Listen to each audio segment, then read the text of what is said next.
नमस्कार, आप देख रहे हैं समाचार आपके साथ मैं हूं पराक्रम सिंह शेखावत। बताएंगे आपको दिन भर से जुड़ी महत्वपूर्ण खबरें। शुरुआत करेंगे सुर्खियों के साथ।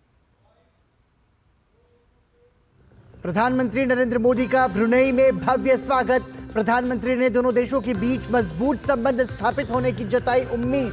ब्रुनेई के बंदर सेरी बेगवान में भारतीय उच्चायोग के नए कार्यालय का किया शुभारंभ।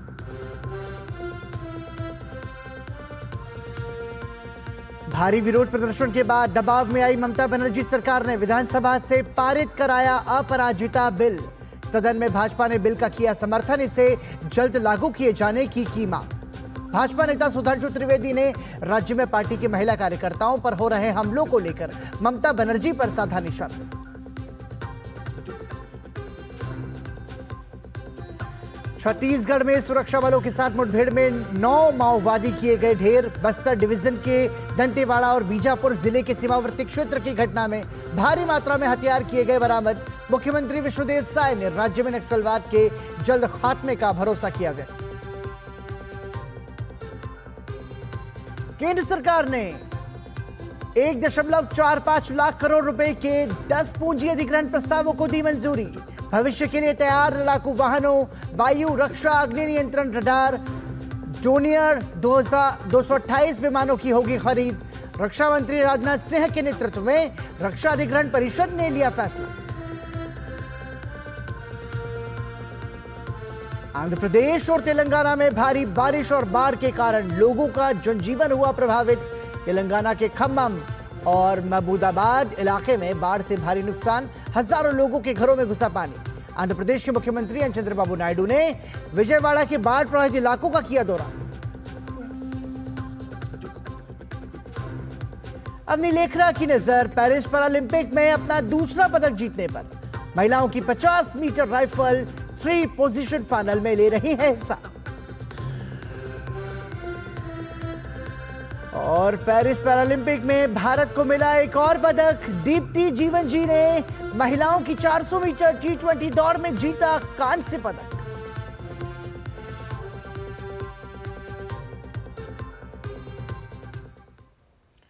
प्रधानमंत्री नरेंद्र मोदी अपनी 2 दिवसीय यात्रा पर ब्रुनेई दारुस्सलाम पहुंच गए हैं। ये किसी भी भारतीय प्रधानमंत्री की पहली द्विपक्षीय यात्रा है। दोनों देशों के बीच राजनयिक संबंधों के 40 वर्ष पूरे हो रहे हैं। प्रधानमंत्री नरेंद्र मोदी की इस यात्रा से दोनों देशों के बीच संबंधों को नई ऊंचाई पर ले जाने में मदद मिलेगी।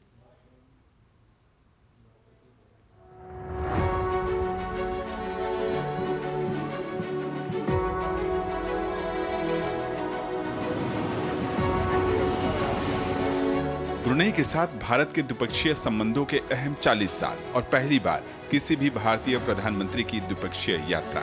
एयरपोर्ट पहुंचने पर प्रधानमंत्री की अगवानी की क्राउन प्रिंस हाजी अल मुत्ताही बिल्लाह ने। एयरपोर्ट पर ही प्रधानमंत्री नरेंद्र मोदी का औपचारिक स्वागत किया गया।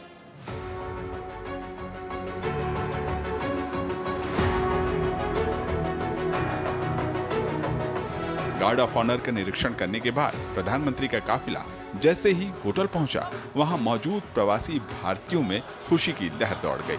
गर्मजोशी देखने लायक रही। बड़ी संख्या में मौजूद लोगों के अभिवादन को प्रधानमंत्री ने बखूबी स्वीकार किया।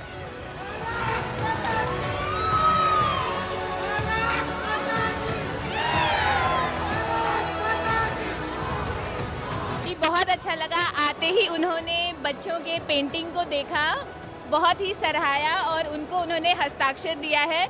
ये मेरी छोटी बेटी का पेंटिंग है, कल रात से बना रही थी और उसको हस्ताक्षर मिला। बहुत उत्साहित हूँ ये चीज़ सुन के कि प्रधानमंत्री पहले हमारे पास आए और उन्होंने हमसे बात की, बच्चों के पेंटिंग को सराहा उन्होंने और उन्होंने साइन किया उस चीज़ को। ब्रुनेई दारुसलाम की राजधानी बंदर सेरी बेगावन में मौजूद भारतीय उच्चायोग की बनी नई इमारत का उद्घाटन प्रधानमंत्री ने किया। ये वास्तुकला की दृष्टि से दुनिया भर में मौजूद बेहतरीन भारतीय उच्चायोगों दूतावासों में से एक है। इसे पारंपरिक भारतीय शैली में तैयार किया गया है। इसका निर्माण 300 लोगों की क्षमता वाले एक बहुउद्देशीय हॉल के साथ आधुनिक सुविधाओं के साथ संपन्न किया गया है। प्रवासी भारतीयों ने दूतावास में भी बड़ी संख्या में प्रधानमंत्री का स्वागत किया। शत्रुबुद्धि विनाशाय दीपा ज्योतिर्नमोस्तुते, दीपा ज्योतिर्नमोस्तुते। बहुत अच्छा फील हो रहा है। मैं ब्रुनेई अभी लास्ट मंथ ही आई थी और in the very second month I was able to meet the prime minister, तो बहुत बहुत बड़ा दिन था हमारे लिए। ब्रुनेई यात्रा के पहले दिन प्रधानमंत्री ने ऐतिहासिक सुल्तान उमर अल सैफुद्दीन मस्जिद का दौरा किया। मस्जिद का नाम ब्रुनेई के वर्तमान सुल्तान के पिता और उनके पूर्ववर्ती सुल्तान उमर अली सैफुद्दीन के नाम पर रखा गया है। मुगल वास्तुकला से प्रभावित इस भव्य मस्जिद के निर्माण में 4 साल लगे थे।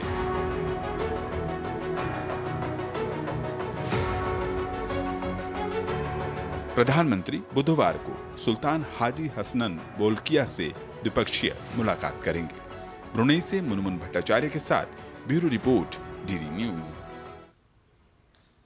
ब्रुनेई के बाद प्रधानमंत्री नरेंद्र मोदी सिंगापुर के दौरे पर भी जाएंगे। प्रधानमंत्री मोदी का बीते 10 वर्षों में सिंगापुर का ये 5वां दौरा होगा। इस दौरे को लेकर सिंगापुर में भारत के उच्चायुक्त डॉक्टर शिल्पा कंबोले से खास बातचीत की हमारे संवाददाता शैलेंद्र मिश्र ने।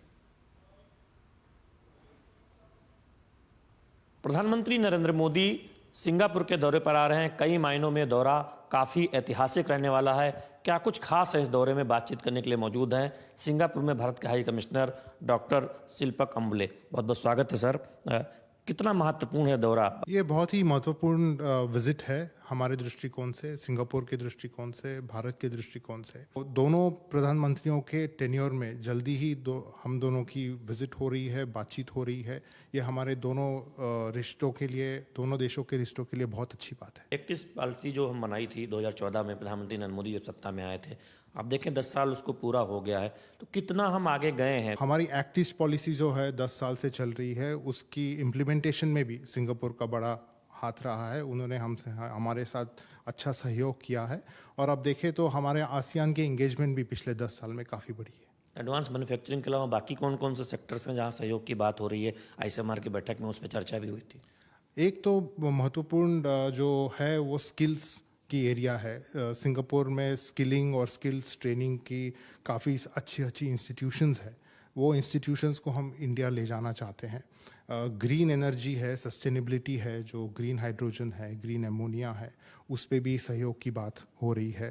हेल्थ सेक्टर है, पूरा डिजिटल स्पेस जो है, हमारा जो यूपीआई है यहाँ एक पे नाउ का इक्विवेलेंट है, उसके साथ कनेक्टेड है, जिसके वजह से हमारे लोग जो यहाँ आते हैं काम करने, रेमिटेंस वापस भेज सकते हैं ऑनलाइन, और मर्चेंट्स पेमेंट में भी उस पर हम काम कर रहे हैं ताकि यहाँ भी यूपीआई चल सके हमारा। भारत और सिंगापुर के ट्रेड को देखें तो उसकी जो रफ्तार है वो इस विजिट के बाद उसको क्या और आगे ले जाने की कोई टारगेट रखा गया है? पिछले 10 सालों में ट्रेड 2 गुना से ज़्यादा बढ़ा है। ट्रेड से ज़्यादा इन्वेस्टमेंट्स बढ़ रहे हैं। सिंगापुर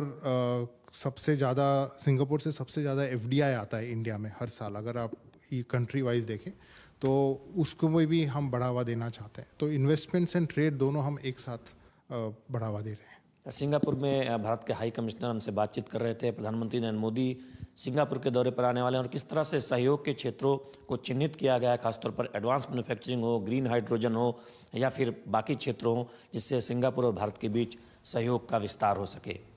कैमरामैन विनय कुमार तिवारी के साथ शैलेंद्र मिश्र, डीडी न्यूज, सिंगापुर।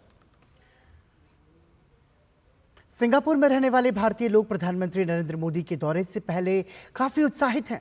सिंगापुर के लिटिल इंडिया में रहने वाले भारतीयों को उम्मीद है कि प्रधानमंत्री के इस दौरे से दोनों देशों के संबंधों को नई रफ्तार मिलेगी। प्रधानमंत्री के दौरे से पहले सिंगापुर में रहने वाले भारतीयों को क्या कुछ आशाएं और उम्मीदें हैं, ये जाना डीडी न्यूज संवाददाता शैलेंद्र मिश्र ने।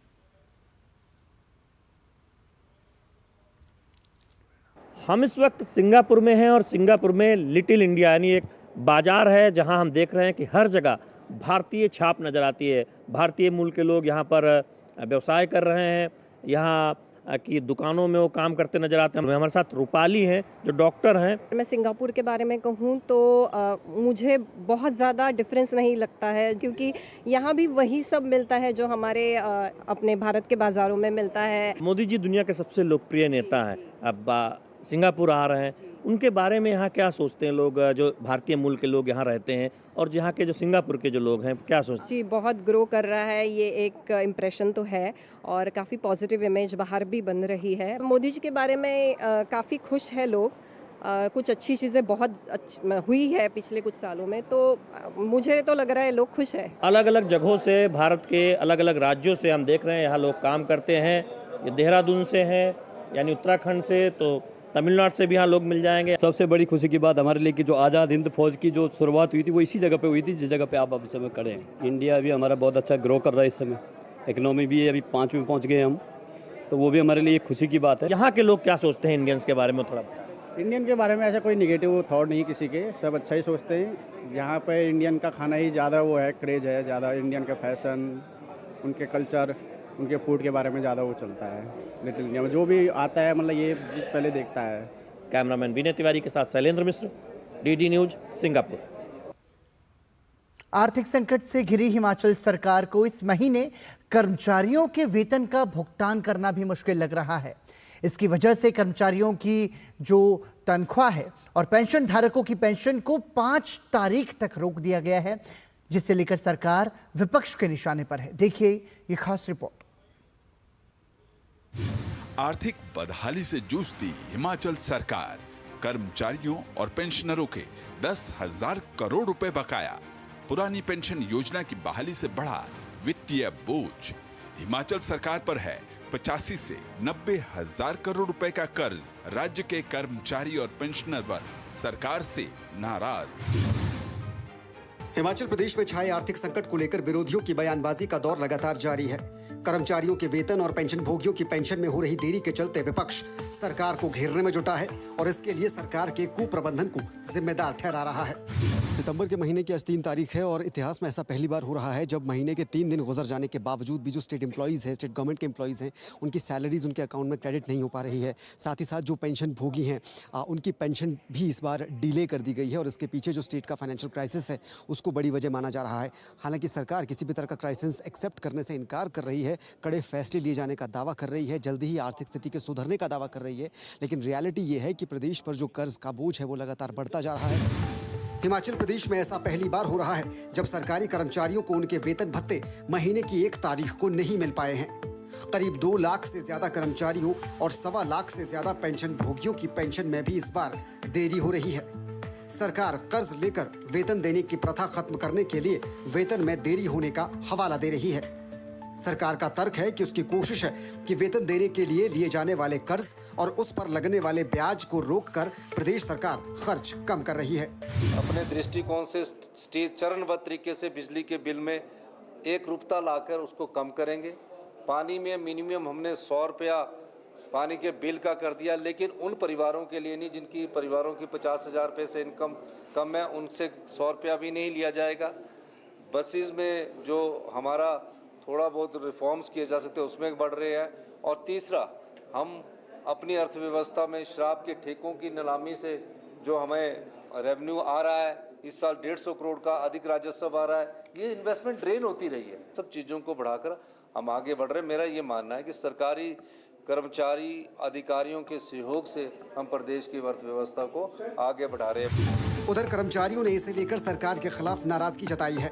कर्मचारी नेताओं का मानना है कि सरकार के फैसले से कर्मचारी परेशान हैं, क्योंकि कर्मचारियों के अपने खर्चे जो 1 तारीख से 5 तारीख के बीच होते हैं उन्हें पूरा करने में कर्मचारी असमर्थ हैं और उन्हें दिक्कतों का सामना करना पड़ रहा है। इस पूरे मामले में भाजपा लगातार सरकार पर हमलावर है। जयराम ठाकुर पहले ही कह चुके हैं कि सरकार अपने गलत फैसलों की वजह से प्रदेश को कर्ज में डुबो रही है और इसका खामियाजा प्रदेश की जनता और कर्मचारी वर्ग को भुगतना पड़ रहा है।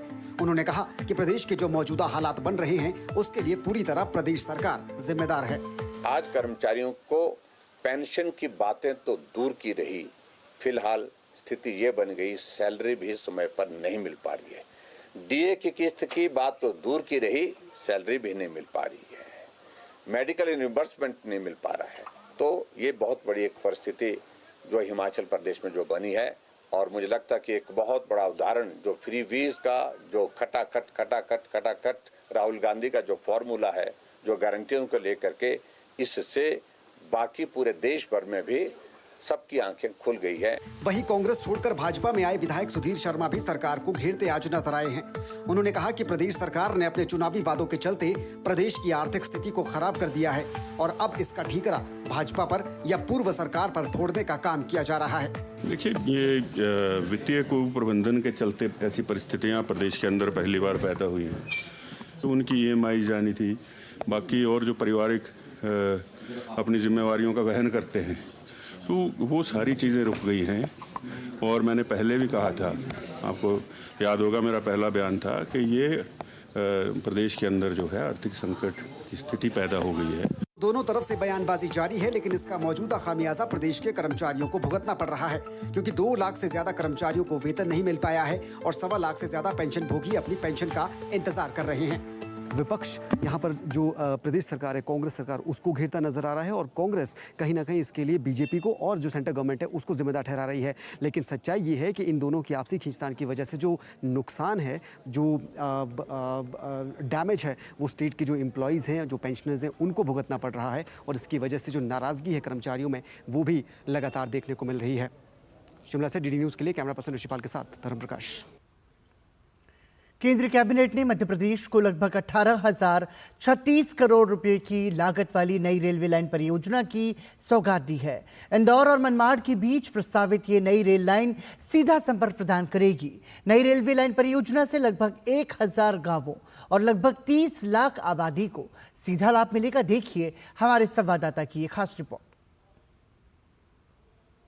सोमवार को केंद्रीय कैबिनेट ने जिस इंदौर मनमाड़ रेल लाइन को स्वीकृति दी है, उसका सबसे ज्यादा लाभ मध्य प्रदेश को मिलने वाला है। मध्य प्रदेश की आर्थिक राजधानी इंदौर देश की आर्थिक राजधानी मुंबई से सीधे जुड़ेगी। इसके साथ ही मध्य प्रदेश का बड़वानी जैसा आकांक्षी जिला मजबूत होगा, तो वहीं 3 अन्य जनजातीय बहुल क्षेत्र के लोगों को इसका सीधा लाभ पहुंचेगा। केंद्रीय कैबिनेट ने सोमवार को 18,036 करोड़ रुपए की जिस मध्य प्रदेश की 309 किलोमीटर की रेल लाइन को मंजूरी दी है, उससे राज्य के आर्थिक क्षेत्र को रफ्तार मिलेगी। प्रस्तावित रेल लाइन इंदौर से मनमाड़ को सीधा जोड़ेगी। इस रेल लाइन से मध्य प्रदेश का निमाड़ मालवा देश की आर्थिक राजधानी मुंबई से जुड़ जाएगा। परियोजना महाराष्ट्र और मध्य प्रदेश के 6 जिलों को कवर करेगी, जिसमें मध्य प्रदेश के बड़वानी, खरगोन, धार और इंदौर शामिल हैं। बड़वानी जिला एक आकांक्षी जिला है। इस इलाके के जनजाति वर्ग को इस परियोजना से खास तौर पर लाभ मिलेगा। इस रेल परियोजना से देश के 4 ज्योतिर्लिंग भी सीधे जुड़ेंगे। रेल की सुविधा जब तक 4 साल में ये डेवलप होगी, तब तक समान रूप से राज्य सरकार भी विकास का रोड मैप बना करके समान रूप से पूरे क्षेत्र में विकास के लिए आज से ही संकल्प कर रही है कि हम अपनी रेल लाइन के बनते बनते तमाम प्रकार के विकास के जो पैमाने हैं, जिसके आधार पर वो पूरे क्षेत्र में विकास का नया ये अवसर अच्छे से संपन्न होगा, इस पे बात करेंगे। इसलिए इकोनॉमिक कॉरिडोर बनाने की बात हम सोच रहे हैं। आर्थिक प्रगति का एक पूरा रास्ता बनेगा, इसीलिए बड़वानी, खरगोन, खंडवा, धार। इस 309 किलोमीटर की रेल लाइन परियोजना में मध्य प्रदेश का 170 किलोमीटर का हिस्सा कवर होगा।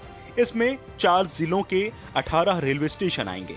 इस परियोजना के लिए मध्य प्रदेश में कुल 905 हेक्टेयर जमीन लगेगी। इसमें 7 टनल 17.7 किलोमीटर की रेंज के मध्य प्रदेश के विंध्य रेंज में बनेंगे। चंबल, नर्मदा, देव और गोई नदियों पर 4 महत्वपूर्ण पुलों का निर्माण किया जाएगा। इसके तहत नर्मदा नदी पर राज्य का सबसे बड़ा 1 किलोमीटर का ब्रिज बनेगा। मध्य प्रदेश में इस परियोजना के तहत 35 फ्लाईओवर और 62 अंडरपास बनेंगे। इसका डिजाइन 107 किलोमीटर प्रति घंटे की रफ्तार के हिसाब से बनाया गया है। मध्य प्रदेश में प्रोजेक्ट में काफी एक लंबा टनल वाला पोर्शन आएगा। करीब 17.7 किलोमीटर की टनल्स रहेगी मध्य प्रदेश में, और विंध्य के पहाड़ हैं, नदियां हैं खूब सारी। चंबल नदी में, नर्मदा जी पर, देव पर, गोई नदी पर, इन सब पर भी बड़े ब्रिज इस प्रोजेक्ट में बनेंगे। इस प्रोजेक्ट में एक और चीज का ध्यान रखा गया है कि ग्रामीणों को कम से कम तकलीफ हो। इस प्रोजेक्ट में एक बात पर और भी खास ख्याल रखा गया है कि भविष्य की संभावनाओं को ध्यान में रखते हुए ब्रिज पर डबल लाइन का निर्माण होगा।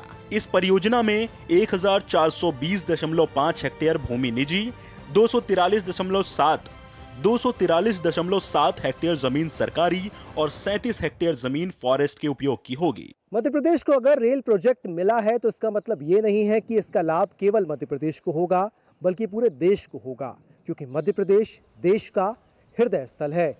कनेक्टिविटी के लिहाज से मालवा की अगर बात करें तो इंदौर आर्थिक राजधानी रही है, कनेक्टिविटी की सुविधाएं वहां पर अच्छी खासी हैं, लेकिन अब निमाड़ को भी इस रेल लाइन प्रोजेक्ट से जोड़कर केंद्र की सरकार ने मध्य प्रदेश को सशक्त बनाने की ओर एक कदम और आगे बढ़ाया है।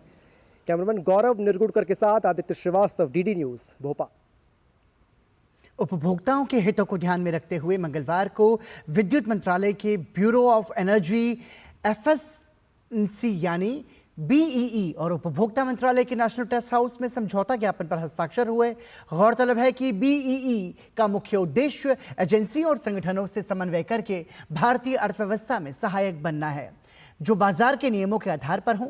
मंगलवार को हुए समझौते के अनुसार बीईई एनटीएच को रेफरल प्रयोगशाला के रूप में मान्यता देगा और परीक्षण परिणाम के संबंध में तकनीकी विवाद से संबंधित अपने मामलों को परामर्श के लिए भेजेगा। इसके लिए बीईई की तरफ से एक अधिकारी की नियुक्ति हो, इस पर भी सहमति बनी है। ब्यूरो ऑफ एनर्जी एफिशिएंसी और राष्ट्रीय परीक्षणशाला के बीच में एक एमओयू स्थापित हुआ है, जिसमें मुख्य रूप से जो इनके बीई के द्वारा जो एनर्जी एफिशिएंसी से रिलेटेड जो स्टार रेटिंग होती है कंज्यूमर प्रोडक्ट्स के ऊपर, उनकी जो क्लेम्स हैं वो सही हैं कि नहीं, इनकी जांच के लिए यदि कोई डिस्प्यूट खड़ा होता है तो एनटीएच उसके लिए एक रेफरल लैब के रूप में कार्य करेगा। तो इससे जो हमारे उपभोक्ताओं का जो उनके जो राइट्स हैं वो कहीं बेहतर सर्व होंगे। ब्यूरो ऑफ एनर्जी एफिशिएंसी को कंज्यूमर अवेयरनेस की दृष्टि से स्टैंडर्ड्स एंड लेबलिंग प्रोग्राम का दायित्व दिया गया है। इसके अंतर्गत वे डिफरेंट अप्लायंसेस की 1 स्टार से लेके 5 स्टार तक की रेटिंग करते हैं। हमें आवश्यकता इस बात की है कि यदि किसी इंडस्ट्री ने हमसे स्टार लेबलिंग सर्टिफिकेशन लिया है तो क्या मार्केट में कंसिस्टेंटली उसी क्वालिटी के उत्पाद उपभोक्ताओं को मिल रहे हैं कि नहीं मिल रहे हैं, यह सुनिश्चित करने के लिए एक मार्केट सर्विलेंस की व्यवस्था है। हमने आज कंज्यूमर अफेयर्स मिनिस्ट्री से इस आशय पर भी चर्चा की है कि वे कंज्यूमर प्रोटेक्शन ऑर्गेनाइजेशन, जो कंज्यूमर्स ऑर्गेनाइजेशंस हैं, उनको भी हमारे साथ जोड़ें। रक्षा मंत्री राजनाथ सिंह की अध्यक्षता में रक्षा अधिग्रहण परिषद डीएसी ने 1,44,716 करोड़ रुपए की राशि के 10 पूंजी अधिग्रहण प्रस्तावों को मंजूरी दी है। भारतीय सेना के टैंक बेड़े के आधुनिकीकरण के लिए future ready combat vehicles FRCV की खरीद के प्रस्ताव को मंजूरी दी गई है। FRCV बेहतर गतिशीलता, बहुस्तरीय सुरक्षा, सटीक और घातक आग पर काबू पाने और वास्तविक समय स्थिति जन्य जागरूकता के साथ भविष्य का मुख्य युद्धक टैंक होगा।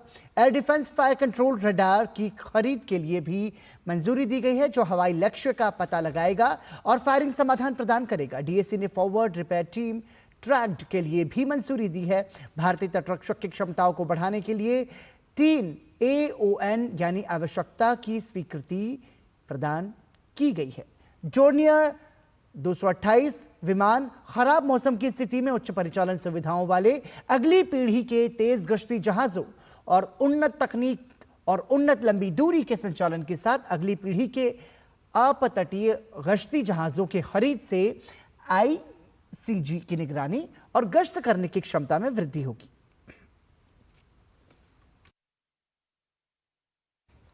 बैठक के अंत में रक्षा मंत्री ने डीएसी के सदस्य रह चुके भारतीय तटरक्षक महानिदेशक दिवंगत राकेश पाल को श्रद्धांजलि अर्पित की। 18 अगस्त 2024 को चेन्नई में दिल का दौरा पड़ने से उनका निधन हो गया था।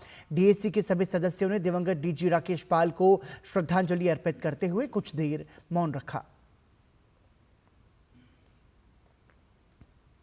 और केंद्रीय गृह मंत्रालय ने सुप्रीम कोर्ट में अर्जी दाखिल कर आरोप लगाया है कि कोलकाता के आरजीकर मेडिकल कॉलेज अस्पताल की सुरक्षा में तैनात सीआईएसएफ के जवानों को राज्य सरकार की ओर से रहने की उचित व्यवस्था और बुनियादी सुविधाएं नहीं मिल पा रही हैं।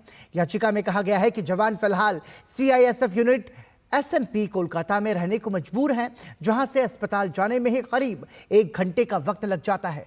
केंद्रीय गृह मंत्रालय ने कहा कि इसी वजह से जवानों को अपनी ड्यूटी करने में दिक्कत आ रही है। अर्जी में कहा गया है कि सुप्रीम कोर्ट पश्चिम बंगाल सरकार को सीआईएसएफ को पर्याप्त सहयोग उपलब्ध कराने का निर्देश दे। पश्चिम बंगाल की ममता सरकार के विधानसभा में महिलाओं की सुरक्षा से जुड़े बिल पर भाजपा ने सवाल किया है। भाजपा प्रवक्ता सुधांशु त्रिवेदी ने कहा कि केंद्र की मोदी सरकार ने महिलाओं के साथ हिंसा के खिलाफ कड़े कानून बनाए हैं। उन्होंने कहा कि 3 साल में भाजपा की महिला कार्यकर्ताओं के साथ जो घटनाएं घटी हैं, उसके लिए ममता सरकार ने क्या किया।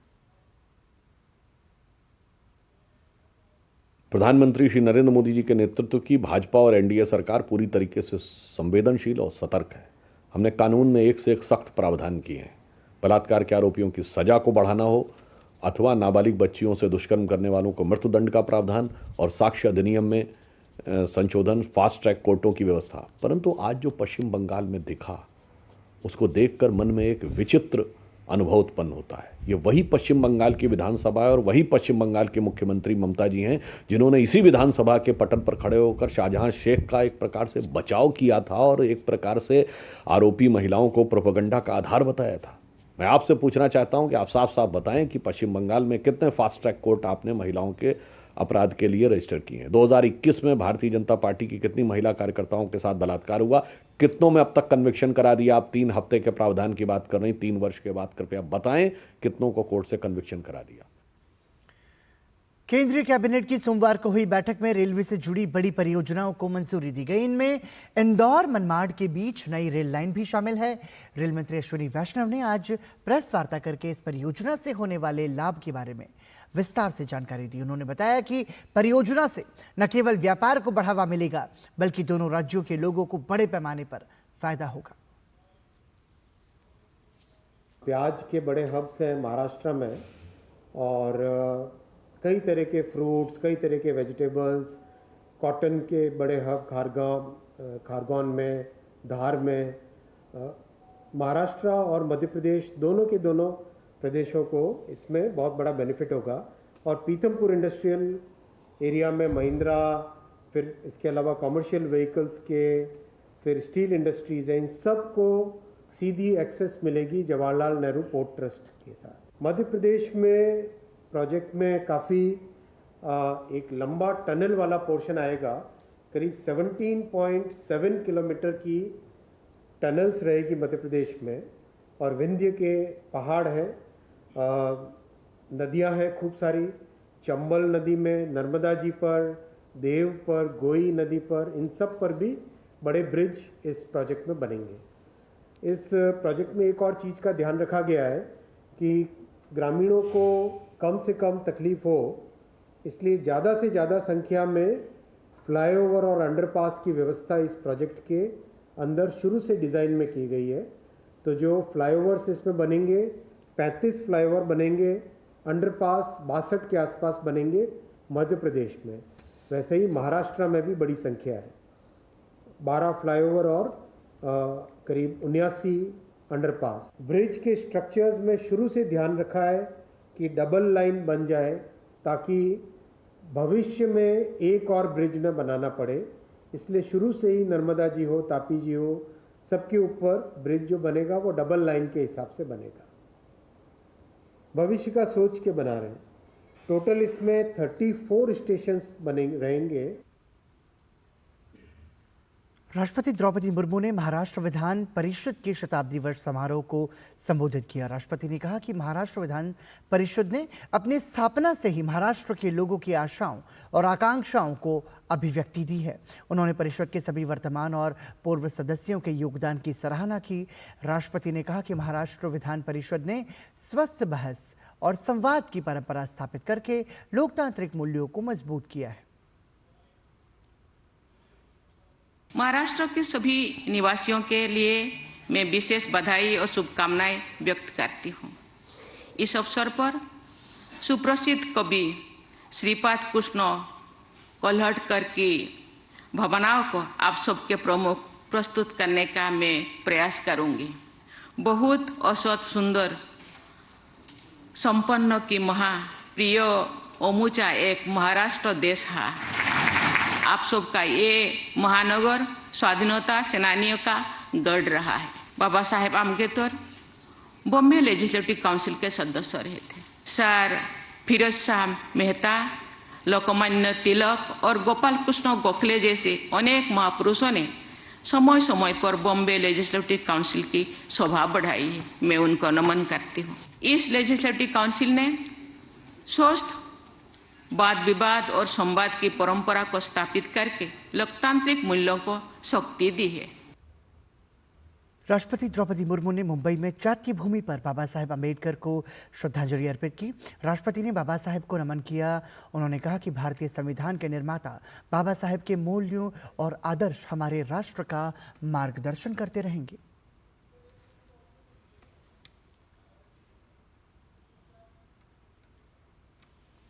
फ्रांस के लियोन में आगामी 10 से 15 सितंबर तक वर्ल्ड स्किल प्रतियोगिता आयोजित होगी। इस प्रतियोगिता में 70 देशों के करीब 1400 प्रतिभागी हिस्सा लेंगे। 60 प्रतिभागियों वाली भारतीय टीम भी इस प्रतियोगिता में हिस्सा ले रही है, जो 61 स्किल कैटेगरी में शामिल होंगे। केंद्रीय कौशल विकास और उद्यमशीलता मंत्री जयंत चौधरी ने आज नई दिल्ली में भारतीय टीम को रवाना किया। उन्होंने उम्मीद जताई कि इस बार भारतीय टीम शीर्ष 10 में जगह बनाने में सफल रहेगी। वर्ल्ड स्किल प्रतियोगिता की शुरुआत 1947 में हुई थी और इसे कौशल क्षेत्र में ओलंपिक खेलों का दर्जा हासिल है। 2022 में प्रतियोगिता के पिछले संस्करण में भारत ने 11वां स्थान प्राप्त किया था। इस बार भारत प्रतिभागियों का अब तक का सबसे बड़ा दल इस प्रतियोगिता के लिए भेज रहा है। केंद्रीय श्रम और रोजगार मंत्री मनसुख मांडविया ने employed link incentive ELI scheme को लागू करने संबंधी समीक्षा बैठक की। इस दौरान विभिन्न नियोक्ता संघों के प्रतिनिधि शामिल हुए। नई दिल्ली में आयोजित इस बैठक में ELI योजना का निर्बाध कार्यान्वयन सुनिश्चित करने पर विचार विमर्श हुआ। ELI योजना से 2 लाख करोड़ के निवेश के साथ 2 करोड़ नौकरियों के अवसर पैदा होने की उम्मीद है। बैठक में सहमति बनी कि केंद्र सरकार और उद्योग जगत रोजगार सृजन को बढ़ावा देने और कर्मचारियों की बेहतरी की दिशा में काम करने के लिए सहयोग करेंगे। केंद्रीय बजट 2024-25 में रोजगार से जुड़े प्रोत्साहन के लिए इस योजना की घोषणा की गई थी। इससे रोजगार के अवसर और आजीविका बढ़ाने में महत्वपूर्ण योगदान मिलेगा। इसमें 2 लाख करोड़ रुपए के केंद्रीय परिव्यय के साथ 5 साल की अवधि में 4.1 करोड़ युवाओं के लिए रोजगार, कौशल और अन्य अवसरों की सुविधा प्रदान की जाएगी। केंद्रीय कृषि और किसान कल्याण और ग्रामीण विकास मंत्री शिवराज सिंह चौहान ने नई दिल्ली में एग्रीश्योर फंड और कृषि निवेश पोर्टल का शुभारंभ किया। कृषि निवेश पोर्टल के शुभारंभ के साथ ही शिवराज सिंह चौहान ने विभिन्न श्रेणियों में सर्वश्रेष्ठ प्रदर्शन करने वाले बैंकों और राज्यों को उत्कृष्टता पुरस्कार भी प्रदान किए। केंद्रीय कृषि एवं किसान कल्याण तथा ग्रामीण विकास मंत्री शिवराज सिंह चौहान ने नई दिल्ली के पूसा परिसर में एग्रीश्योर फंड और कृषि निवेश पोर्टल का शुभारंभ किया। कृषि निवेश पोर्टल का शुभारंभ के साथ ही शिवराज सिंह चौहान ने देश भर में विभिन्न श्रेणियों में सर्वश्रेष्ठ प्रदर्शन करने वाले बैंकों और राज्यों को उनके प्रयासों की सराहना करते हुए AIF उत्कृष्टता पुरस्कार भी प्रदान किए। कार्यक्रम में केंद्रीय कृषि एवं किसान कल्याण राज्य मंत्री भागीरथ चौधरी और रामनाथ ठाकुर भी मौजूद रहे। कार्यक्रम को संबोधित करते हुए शिवराज सिंह चौहान ने कहा कि देश की GDP में आज भी 18% योगदान कृषि का है। किसान सबसे बड़ा उत्पादक भी है और सबसे बड़ा उपभोक्ता भी है। 50% से ज्यादा लोग खेती पर निर्भर हैं। उन्होंने कहा कि किसान का GDP में 18% योगदान डायरेक्ट है, लेकिन इनडायरेक्ट की चर्चा करें तो इससे बहुत ज्यादा है। कई स्टार्टअप्स आ रहे हैं सामने, जिनके पास टैलेंट है, आइडियाज हैं और स्टार्टअप शुरू भी हो जाते हैं, लेकिन उनको जो आर्थिक सहयोग की जरूरत पड़ती है अपने आइडिया को इम्प्लीमेंट करने के लिए, उनको धन की जरूरत पड़ती है। आगे बढ़ने के लिए उनको फंड्स मिल सकेंगे, पैसे मिल सकेंगे। ये बहुत महत्वपूर्ण होगा कृषि के लिए भी, किसानों के लिए भी, ऐसे स्टार्टअप्स के लिए भी। नए नए आइडियाज आएंगे तो वैल्यू एडिशन करेंगे। शिवराज सिंह चौहान ने कहा कि प्रधानमंत्री नरेंद्र मोदी की सर्वोच्च प्राथमिकता है खेती, कृषि। उनके वैज्ञानिक दृष्टिकोण के कारण खेती में अनेकों क्रांतिकारी परिवर्तन हुए हैं। किसानों की सहायता के लिए यूरिया, डीएपी खाद में बड़ी सब्सिडी किसानों को दी जा रही है। उन्होंने कहा कि बीच में तुर्की और रूस यूक्रेन युद्ध के कारण समस्या हुई तो स्पेशल पैकेज भी दिया गया। हमारे प्रधानमंत्री नरेंद्र मोदी जी, उनकी सर्वोच्च प्राथमिकता है खेती, कृषि। उनके वैज्ञानिक दृष्टिकोण के कारण खेती में अनेकों क्रांतिकारी परिवर्तन हुए। डीएपी के दाम बढ़ ना जाए, केवल 1350 रुपया में डीएपी मिले। आप जानते हैं कि बीच में तुर्की की समस्या के कारण, रूस यूक्रेन के युद्ध के कारण जहाज देर से पहुंच रहे थे, समय ज्यादा लग रहा था, पैसा भी ज्यादा लग रहा था, तो 2625 करोड़ रुपए का एक स्पेशल पैकेज दिया ताकि खाद की कीमत ना बढ़े और लागत कम बनी रहे। इसके लिए कृषि और संरचना निधि योजना 2020 में शुरू की गई थी, जिसका उद्देश्य फसल कटाई के बाद प्रबंधन, अवसंरचना और सामुदायिक खेती के संसाधनों का निर्माण करना है। AIF योजना को बढ़ावा देने के लिए विशेष अभियान चलाए जाते हैं और विभिन्न बैंकों और राज्यों के प्रयासों को मान्यता देने के लिए उत्कृष्टता पुरस्कार प्रदान किए जाते हैं। डीडी न्यूज के लिए दिल्ली से अजीत द्विवेदी की रिपोर्ट।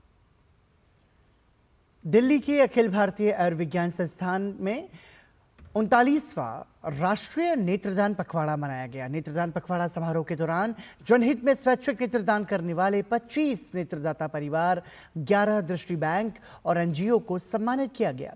कार्यक्रम में रसायन और उर्वरक मंत्रालय के फार्मास्यूटिकल्स विभाग के सचिव डॉक्टर अरुणेश चावला, संयुक्त स्वास्थ्य सचिव वंदना जैन, एम्स के निदेशक doctor M Srinivas, RP centre प्रमुख डॉक्टर जेएस तितियाल और राष्ट्रीय नेत्र बैंक की अध्यक्ष डॉक्टर राधिका टंडन प्रमुख रूप से मौजूद रहे। कार्यक्रम में एम्स के निदेशक डॉक्टर एम श्रीनिवास सहित सभी अतिथियों ने कॉर्निया प्रत्यारोपण के महत्व और इस बारे में लोगों को जागरूक करने की आवश्यकता पर प्रकाश डालते हुए लोगों से नेत्रदान करने की अपील की। बहुत अच्छा लगता है कि हमने उनको यहाँ पर फेलिसिटेशन किया है। उनको भी अच्छा लगता है कि हमने उनका रिकग्निशन किया जिन्होंने डोनेशन किया था। हमने इनके माध्यम से हमने एक रिक्वेस्ट किया है कि जैसे लार्जर पब्लिक है उनको रीच करना है कि डोनेशन करना है। आज के दिन में हमारे देश में बहुत गैप है, जितना डोनेशंस हमारे चाहिए और जितना सर्जरी के लिए वेट कर रहे हैं वो बहुत बड़ा गैप है। तो इसी का गैप का ब्रिज करने के लिए हम पब्लिक के पास जाना चाहते हैं और ये ब्रांड एम्बेसडर्स हैं हमारे जो कम्युनिटी में जाके, पब्लिक में जाके बोलते हैं कि हमने डोनेशन किया, आप भी डोनेशन करिए, ताकि more and more donations will happen in our country and then more and more transplant surgeries will be done. This is the message which we wanted to give them, and also we wanted to felicitate them, and we have done that today to all the donor families. एक बहुत बड़ा message है। मेरी माताजी की अभी 91 वर्ष की उम्र में डेथ हुई थी। उनकी इच्छा थी कि उनकी आंखें दान की जाए, तो हमने तुरंत एम्स से कांटेक्ट किया और आंखें हमने दान की। हमारे लिए बहुत बड़ा क्षण है। उससे कि मेरी माताजी की आंखों से किसी दो को ज्योति मिली है, ये एक बहुत बड़ा अचीवमेंट है। और मेरी सभी से उम्मीद है कि सभी लोगों को ये करना चाहिए, ताकि उन लोगों को जिनके आंखों में रोशनी नहीं है उन्हें हम एक जीवन दे सकें, उनकी आंखों में रोशनी दे रखे। बहुत बड़ा एहसान होगा अगर आप ये कर सके। तो सभी लोगों से अनुरोध है कि इसको कृपया आप इस बारे में सोचें और आंखें दान जरूर करें, ताकि हम किसी को ज्योति दे सकें। जिन्होंने नेत्रदान किया है, जिन फैमिलीज़ ने अपने फैमिली मेम्बर्स के नेत्रदान किए हैं, उन्होंने बहुत बड़ा महान कार्य किया है। बिकॉज़ जैसे हम जानते हैं नेत्रदान ज़िंदा आदमी कोई कर नहीं सकता है। जो देहांत जिनका हो जाता है, उनके फैमिलीज़ आगे आके हमें जब नेत्रदान करते हैं, बहुत सारे हमारे पास मरीज़ होते हैं जिनके कॉर्निया में कोई तकलीफ़ की वजह से उनको बिल्कुल दिख नहीं रहा हो, तो ऐसे पेशेंट्स को जब हम ट्रांसप्लांट कर देते हैं, मतलब किसी देहांत हुए आदमी का कॉर्निया हम लेके उन पे ट्रांसप्लांट करते हैं, तब उनको नज़र आ जाती है। अराउंड 1700 सर्जरीज हुए हैं इस प्रीवियस ईयर में। मेरा उसमें कंट्रीब्यूशन था अराउंड 100। पेरिस पैरालंपिक में भारत को एक और पदक मिल गया है। भारत की दीप्ति जीवनजी ने महिलाओं की 400 मीटर T20 दौड़ में कांस्य पदक जीता है। पैरालंपिक खेलों में यह दीप्ति का पहला पदक है।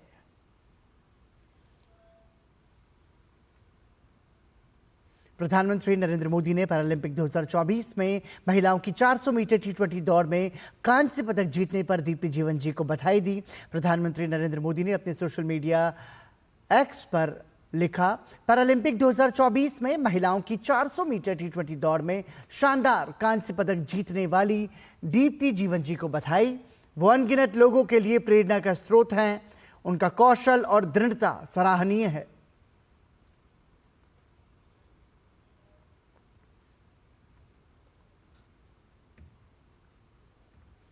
नक्सलियों के खिलाफ सुरक्षा बलों को लगातार सफलता मिल रही है। आज छत्तीसगढ़ में सुरक्षा बलों की नक्सलियों के साथ हुई मुठभेड़ में 9 नक्सली मारे गए। इलाके में सर्च अभियान जारी है। बीते करीब 1 दशक में केंद्र और राज्य सरकार के प्रयासों से देश में नक्सलियों के प्रभाव को कम किया गया है, तो सुरक्षा बलों को भी आधुनिक हथियारों से लैस किया गया है। छत्तीसगढ़ में नक्सलियों के खिलाफ सुरक्षा बलों को बड़ी कामयाबी मिली है। दंतेवाड़ा व बीजापुर जिले के सीमावर्ती क्षेत्र में गश्त पर निकली पुलिस टीम और नक्सलियों के बीच मुठभेड़ में सुरक्षा बलों ने 9 नक्सलियों को मार गिराया। इलाके में सुरक्षा बलों ने खोजी अभियान चलाया। जिले के किरंदुल थाना क्षेत्र में बैलाडीला पहाड़ी की तलहटी में पश्चिम बस्तर डिवीजन के 30-35 नक्सलियों की उपस्थिति की गुप्त सूचना के बाद लोहा गांव की तरफ से DRG, Bastar fighter, CRPF young platoon, CRPF 111वीं बटालियन की अलग अलग टुकड़ियों को सर्चिंग पर रवाना किया गया था। सुरक्षा बलों ने एसएलआर 303 राइफल, 315 बोर बंदूक समेत भारी मात्रा में विस्फोटक भी बरामद किए हैं। मुठभेड़ में शामिल सभी जवान सुरक्षित हैं। सर्च ऑपरेशन जारी है। जिला दंतेवाड़ा एवं बीजापुर के सीमावर्ती इलाका में पश्चिम बस्तर डिवीजन माओवादियों की उपस्थिति की आज सूचना के आधार पर डीआरजीएम सीआरपीएफ के संयुक्त बल अभियान के लिए रवाना किए गए थे। अभियान के दौरान आज सुबह 10:30 बजे से लगातार अनेक बार सुरक्षा बल एवं माओवादियों के बीच में मुठभेड़ हुई। मुठभेड़ के उपरांत इलाका के सर्चिंग के दौरान 9 वर्दीधारी माओवादी के डेड बॉडी, साथ साथ एसएलआर 303 एवं काफ़ी बड़ी संख्या में आर्म्स एम्युनिशन और नक्सल का दैनिक उपयोग सामग्री और कैंप सामग्री बरामद की गई थी। नक्सलवाद के खिलाफ इस सफलता को लेकर सीएम विष्णुदेव साय ने सुरक्षा बलों को बधाई दी है। उन्होंने कहा कि नक्सलवाद के खात्मे तक हमारी यह लड़ाई जारी रहेगी। उन्होंने कहा कि राज्य से नक्सलवाद का जल्द ही सफाया हो जाएगा। सरकार लड़ रही है, हमारे जवान लड़ रहे हैं।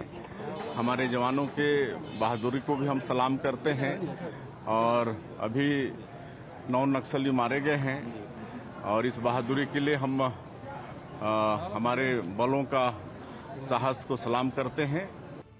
छत्तीसगढ़ के पूर्व उप मुख्यमंत्री और कांग्रेस नेता टीएस सिंहदेव ने सुरक्षा बलों की प्रशंसा करते हुए कहा कि यह हमारी पुलिस और अर्धसैनिक बलों की निगरानी का नतीजा है। इसमें एक सतत निगरानी हमारे पुलिस बल और अर्धसैनिक बल मिलकर कर रहे हैं, ये उसका परिणाम है।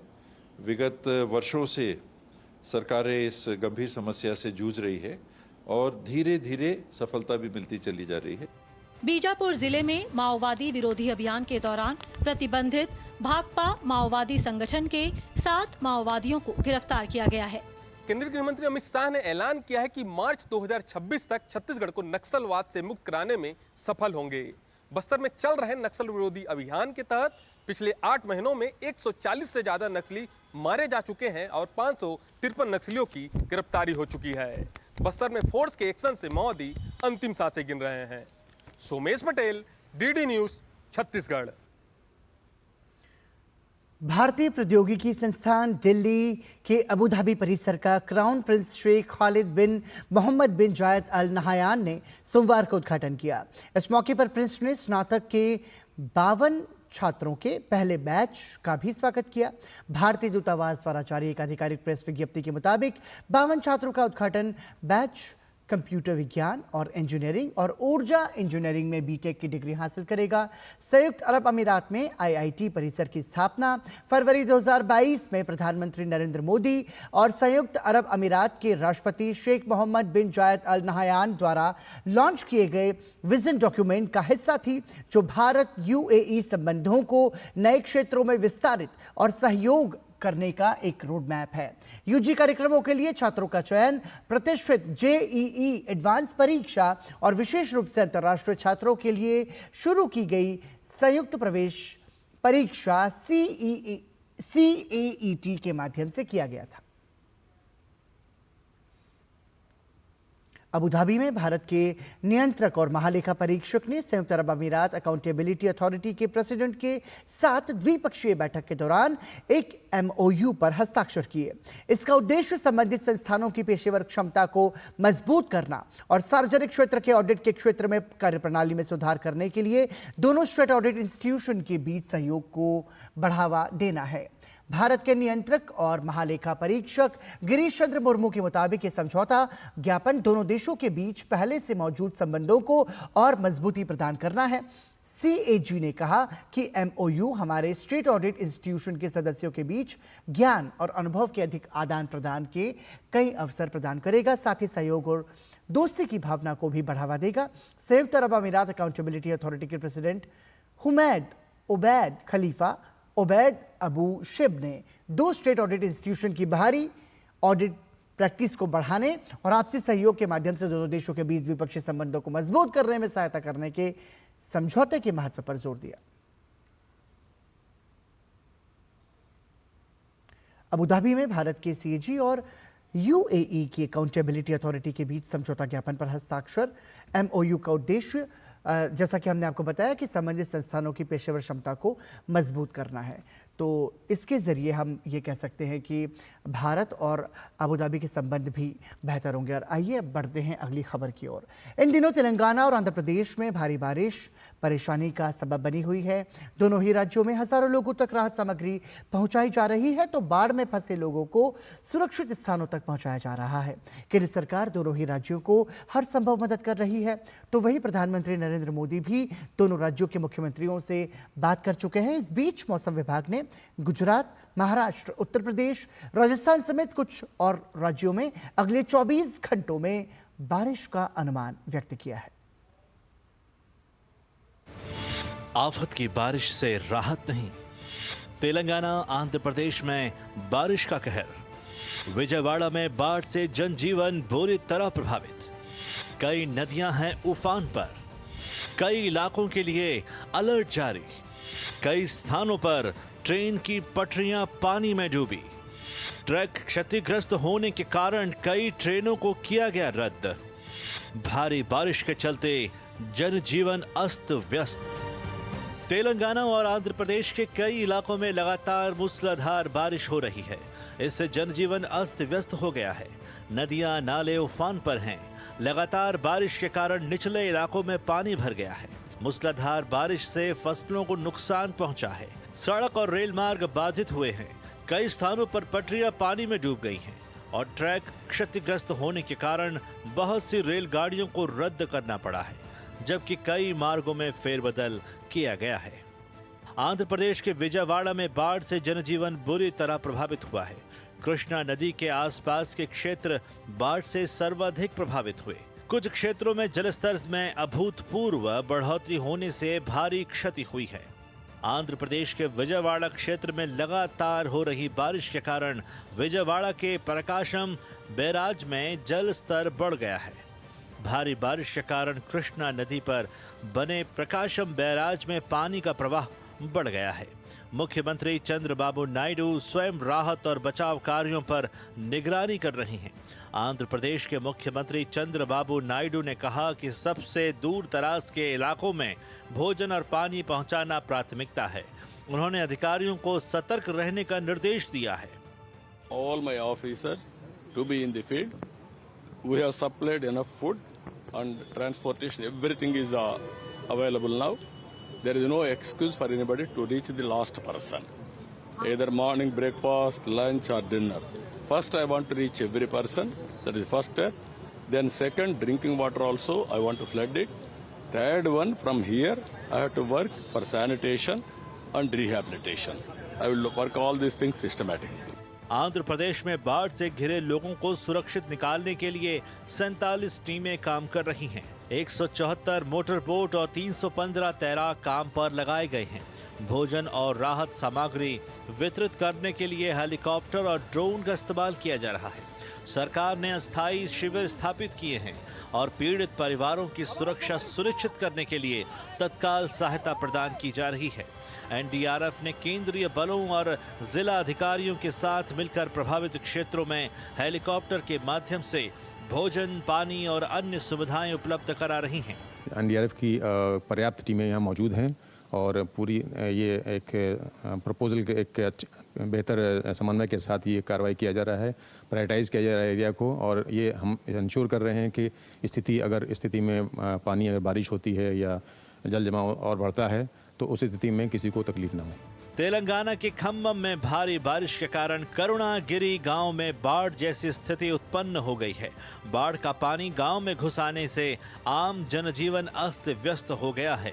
वहीं राज्य भर में भारी बारिश से जुड़ी घटनाओं में अब तक 16 लोगों की मौत हो गई है और कई लोगों के बह जाने की आशंका है। गुजरात में इस सप्ताह भी भारी बारिश हो सकती है।